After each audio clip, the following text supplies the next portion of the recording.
Good afternoon, everyone. At least I think it's afternoon. It is here in Portland area. Hope everybody's doing well today. I just wanted to make a little video to discuss some of the new age bullshit that's out there and to lay waste to some of it, if you will. First off, I should put out a disclaimer here that this video, of course, isn't meant to bash any type of belief in something greater, nor does it mean that we are not somehow divine beings. It's my belief that we are born enlightened. And there are plenty of people out there who will try to convince you that you need their teachings to become enlightened or aware. And one of the most bothersome things out there now with this, what you would call New Age beliefs, is the idea that you need a guru. And beyond that, I have a lot on my mind, but I want to put forth a disclaimer that somebody out there is bound to say, look, okay, so you don't believe in these energy healers, you don't believe in these particular practices. What's the harm if people feel that they're being healed, and even if it is placebo and it's not really their energy, why ruin that, in other words? And I think of that very similar to how religion gets angry with science for disputing what science or what religion is saying. And so science becomes the enemy instead of saying, well, how do we incorporate what we're learning newly into our religion and say, okay, we admit that in the past we weren't quite so aware and that now we're gaining a little more insight.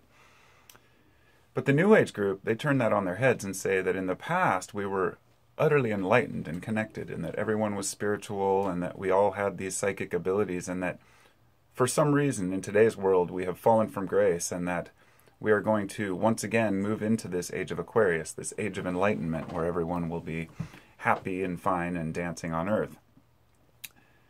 The danger comes not with believing in good things, if you will, but by defining good things, okay? It's not about whether or not we want to live happily. It's a matter of whether us living happily is really deluding ourselves. And what I've seen is a lot of people who claim that spirituality is helping them through these particular teachers, gurus, whether they be American or, from India or from China. People tend to romanticize, especially ancient or, past foreign teachers, like Buddhist monks and I would say that there's only one person on earth that I really revere in the realm of gurus, if you will, and that's the Dalai Lama. And there's a reason for that. You don't see the Dalai Lama out there trying to push himself on other people. He answers questions when he's asked questions. But the thing is, he's fascinated with technology. He works on cars and takes engines apart and uses the internet. I mean, the guy, he understands things in a way that says, hey, I can still enjoy all of these earthly pleasures. Whereas an American version of some, spiritual teacher might say, well, no, we have to get ourselves away from all these negative energies and negative waves and, don't put yourself in this kind of a place and don't believe this and don't believe this. So it's a matter of a lot of folks saying, look, clear your mind and forget everything you've been taught and then believe everything I'm going to teach you. And so I took a few notes here that I'm going to try to go through as many as I can until I run out of time on my camera, but I did order a new camera. It's coming on Saturday. The first thing I'd like to say is don't try to prove the unseen. It's unhealthy. It's not going to do anyone any good.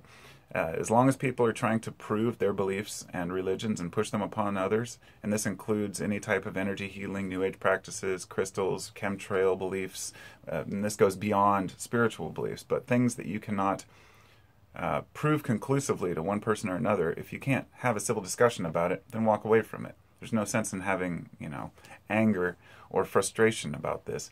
But on that note, this is one of the things that bothers me about New Age beliefs is that they tell you that negativity or negative thoughts are somehow your fault and that you shouldn't have them. And so people start feeling guilt. And this is, you can see a lot of this mirrored in religions where we're supposed to feel guilty if we have negative thoughts. And, how dare you even, imagine this in your mind or even consider harm to another person, even if it was just a thought that crossed your mind, and people start to feel guilty about their thoughts.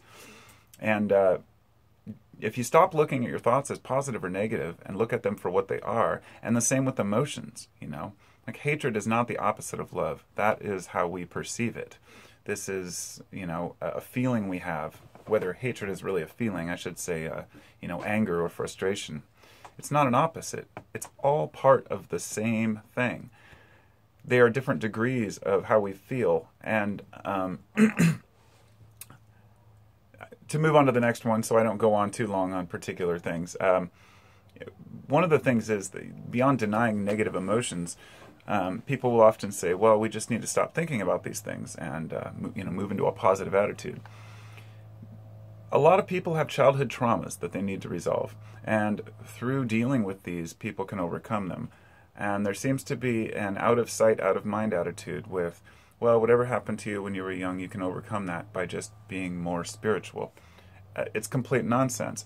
The idea is that a lot of these folks have serious delusions, and their delusions are conferred by others or, repeated and repeated and repeated until you have an echo chamber of people saying, well, sure, this is true. Yeah, the archons, they're this alien race that lives within our bodies, and they're these negative entities and these demons, and we need to have exorcisms. And I find most of it to be complete hogwash through my research. And it's not because I've always been dismissive. It's because I fell into that trap for a while of wanting to believe these things. Around 2012, I was very interested in all this spiritual growth and New Age bullshit because I wanted to have hope too for the future. But I realized it was doing more damage to my psyche to believe without any consideration of where the roots of this were. So I took all these New Age or spiritual ideas I had and I dug for the root of them. Everything down to Reiki. And I wanted to know, where did Reiki come from? Is it some ancient Chinese practice? I found out it's only 100 years old, and it was created by one guy who went to a mountaintop and claims that he was told by God that that's how to heal. And I'm trying not to insult or dismiss anyone out there. I'm hoping that that will give people, the ammunition in their lives to be able to fight against ignorance, if you will. I'm not denying that people can lay their hands on another and the person can be healed or feel healed. That's the problem right there, is that there is a placebo effect in the power of the person who's convincing themselves that they can heal. But then that gets attributed to the healer and not the person. And it goes back to what I said earlier. If a person says, well, if a healer is healing and the person believes it, so what if it's placebo? Well, it's important to know that it's placebo, because knowing the power of our minds is much more important than thinking that a healer healed us, if that makes sense. So to convince each other that we really do have the power of our own minds, but sometimes we're just screwed. There's not a lot you can do about it. Don't disassociate from this 3D reality. Reintegrate into it and fit into it. I find a lot of people are frustrated with the way their lives are going, so they attach to beliefs or ideas because it allows them to kind of dismiss or ignore other parts of their life and say, oh, that's just a negative part of life.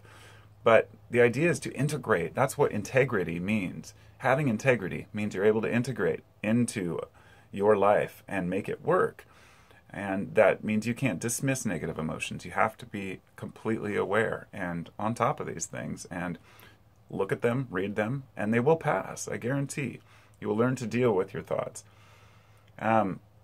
One rule is never follow one man. Never, ever follow one man or a guru. No one person ever had anything figured out to completion. And so if you can confirm what one person's saying with hundreds of others, then maybe you're onto something. But just remember, delusions run strong. A lot of people have mental disorders that can convince them of what they believe to be true. So it's like I read, it's not a liar. A person's not lying if they believe it.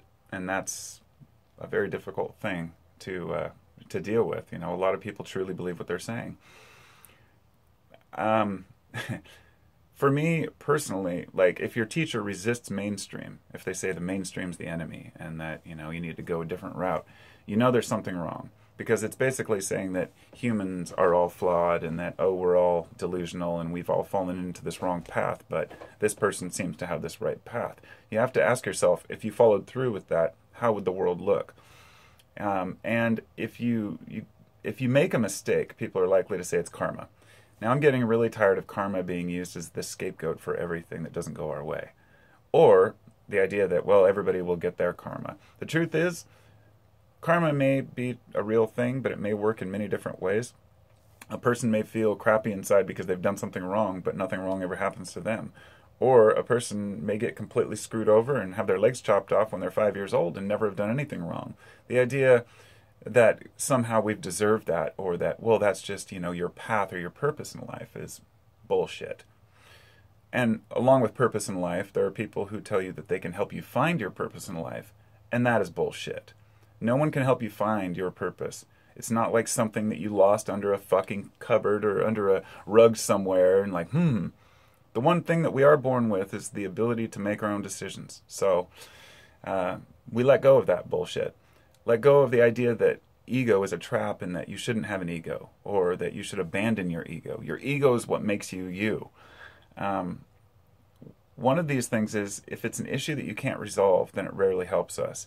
So if a person's claiming that these archons or these angels, or that they are speaking from the Pleiadians or something, I mean, the reason I made this video is because I got an email from this place that I always get, and they have this $600 to go to this weekend retreat in Sedona, Arizona, where there's all these speakers that'll tell you all about everything from UFOs to our place on Earth, and how to bring you into this 5D reality. The 5-dimensional reality is complete bullshit. And, if I'm wrong, so be it. But I have nothing that I've found that shows that any of this fifth dimension quantum bullshit fluctuator pendants that everybody's wearing to try to deflect EMF waves has any basis in reality whatsoever. And yes, James Randi, it was always kind of a arrogant and boisterous type exposer of frauds like that, but he put on some really good documentaries where you can't really, you can't deny the guy. But the idea is, can you use the knowledge that you're getting? If you're into spirituality, so be it. If you're into some of these practices, so be it. Just make sure you can use the knowledge, because desperation leads to following a leader.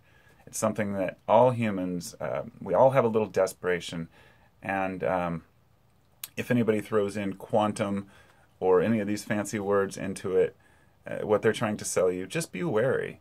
And look at the validity of a person's claims.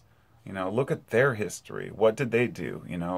What type of ethos do they have? Do they have any real expertise in anything? Or are they just spitting a bunch of nonsense to try to get you to buy their class, or for you to be coached by them? How to make yourself more miserable. Just look around you. Look at the people. Look at who seems truly happy and who's putting on a show. It's a lot more difficult than it seems. But we're all trying. Time's up. I'm out. Peace.